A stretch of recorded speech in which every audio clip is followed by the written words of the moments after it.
Ya, oke guys. Assalamualaikum. Balik lagi dengan Jaki ya guys. Hari ini 22 Juli pukul 17:39. Gue mau bahas DILD. Udah lama juga gue nggak buat konten. Dan ini salah satu saham yang dipegang Pak Lo Keng Hong.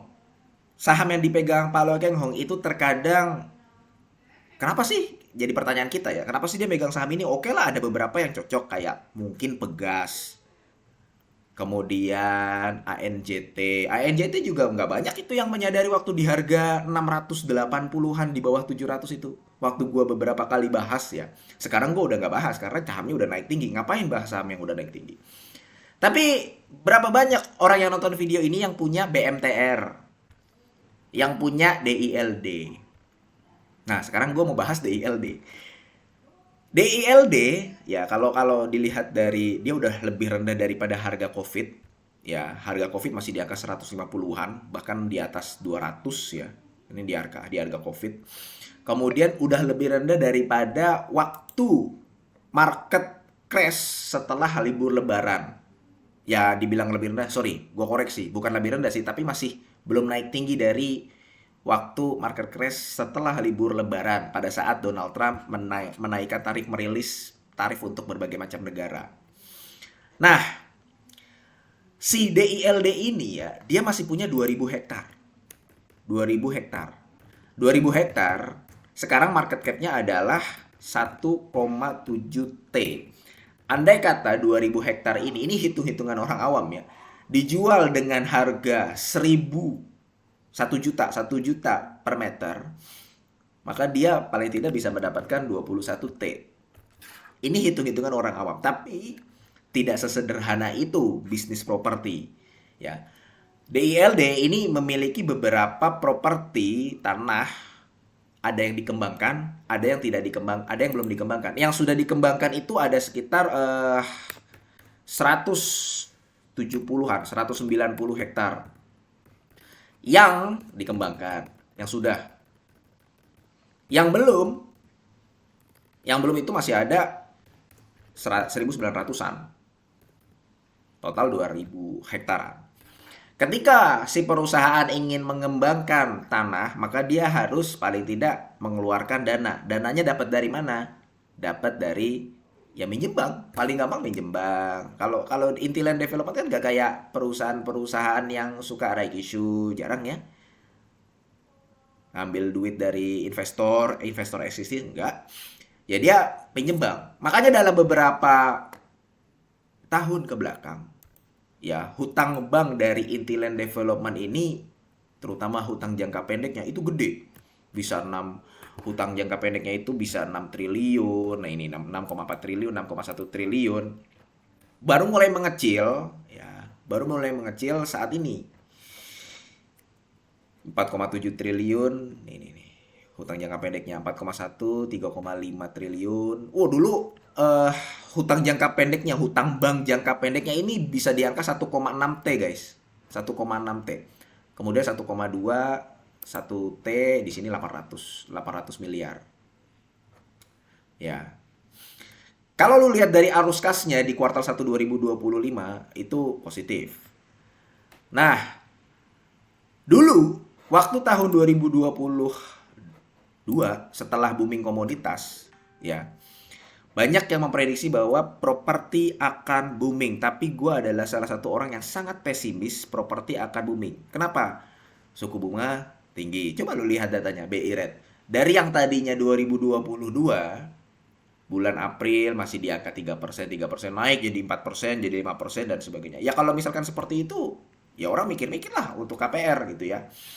Kemudian ada penurunan masyarakat dari menengah bawah menjadi masyarakat miskin.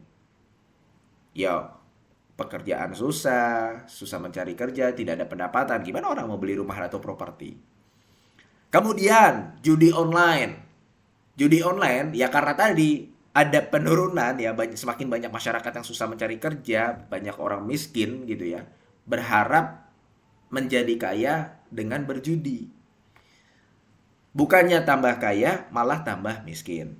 Dan yang paling penting adalah yang membedakan dari beberapa puluh tahun yang lalu. Sekarang sudah banyak instrumen investasi. Dulu orang kenalnya tanah, emas, properti. Sekarang obligasi. Orang udah mulai melek guys. Saham teman-teman gue udah mulai banyak yang, Jak, ayo Jak, coba ketemu Jak, ajarin gua gimana cara baca saham, gimana cara ini. Kripto, beberapa kenalan-kenalan lu juga pasti punya teman-teman yang memiliki uang besar tapi masuk ke saham atau masuk ke kripto. Kenapa? Karena liquid. Bisa masuk, bisa keluar, gampang dicairkan. Kalau properti enggak, bisa masuk, belum tentu bisa keluar. Iya harganya naik, tapi siapa yang mau beli? Kayak begitu guys. Jadi ini mempengaruhi, kalau lu temenan sama gue di Instagram ya, ini mempengaruhi kenapa gue menyimpulkan waktu tahun 2022 kemarin, gue di Instagram langsung berstatement, gue sangat pesimis sektor properti booming, meskipun sektor komoditas setelah booming itu banyak yang menduga akan ada booming properti. Gue sangat pesimis. Nah sekarang kondisinya sama atau berbeda? Agak sedikit berbeda. Yang membedakan apa? Pertama, ya saat ini sudah ada penurunan transaksi dari judi online. Gue nggak tahu ya apakah lu bisa lihat datanya, lu silakan lihat nih penurunan transaksi yang tadinya 90T jadi 40T, penurunan transaksi. Gua nggak tahu apakah ini karena si orang-orangnya itu sudah melek finansial atau literasi keuangannya sudah makin baik atau udah pada jatuh miskin gara-gara judi online. Kayaknya sih yang kedua itu ya. Jadi ada penurunan yang tadinya 90 triliun menjadi 47 triliun. Ini merupakan salah satu berita baik. Itu yang pertama. Yang kedua, ya perlahan walaupun BI rate masih tinggi tapi sudah mulai menurunkan suku bunga dan dalam beberapa bulan ke depan atau beberapa tahun ke depan kemungkinan ya nggak akan setinggi sekarang. Sekarang masih di angka 5% atau 6% lah. Kalau gua nggak salah 6%-an lah masih. Juli. Nah, masih 5% lah, udah mulai turun. Kondisinya sudah agak membaik, ya.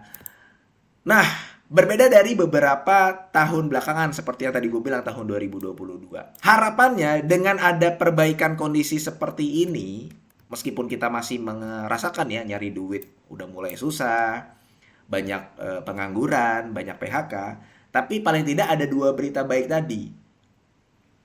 Ada dua berita baik tadi. Nah, dengan dua berita baik itu, ada harapan bahwa si DILD ini bisa memberikan cuan kepada lu yang memang udah beli atau masih belum masuk. Risikonya, ini saham penurunannya sangat terbatas. Tadi yang gue bilang, ini sahamnya baru naik sedikit setelah market crash bulan April kemarin. PBV-nya saat ini 0,2. Jadi untuk risknya sangat-sangat terbatas. Risknya adalah paling saham ini, kalau sektor properti nggak membaik gitu ya. Saham ini nggak jalan kemana-mana, ya di sini-sini aja. Tapi kecil kemungkinan lu mengalami kerugian 20%, 30%. Tapi kalau misalkan dia naik ke 150, 160 itu lu bisa dapat cuan 20%-an.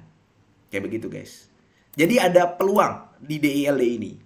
Oke, mudah-mudahan video ini bermanfaat dan semoga lu sehat selalu sehingga kita bisa bertemu kembali di video-video selanjutnya ya. Ini bukan ajakan jual beli. Gua akhiri, wassalamualaikum warahmatullahi wabarakatuh.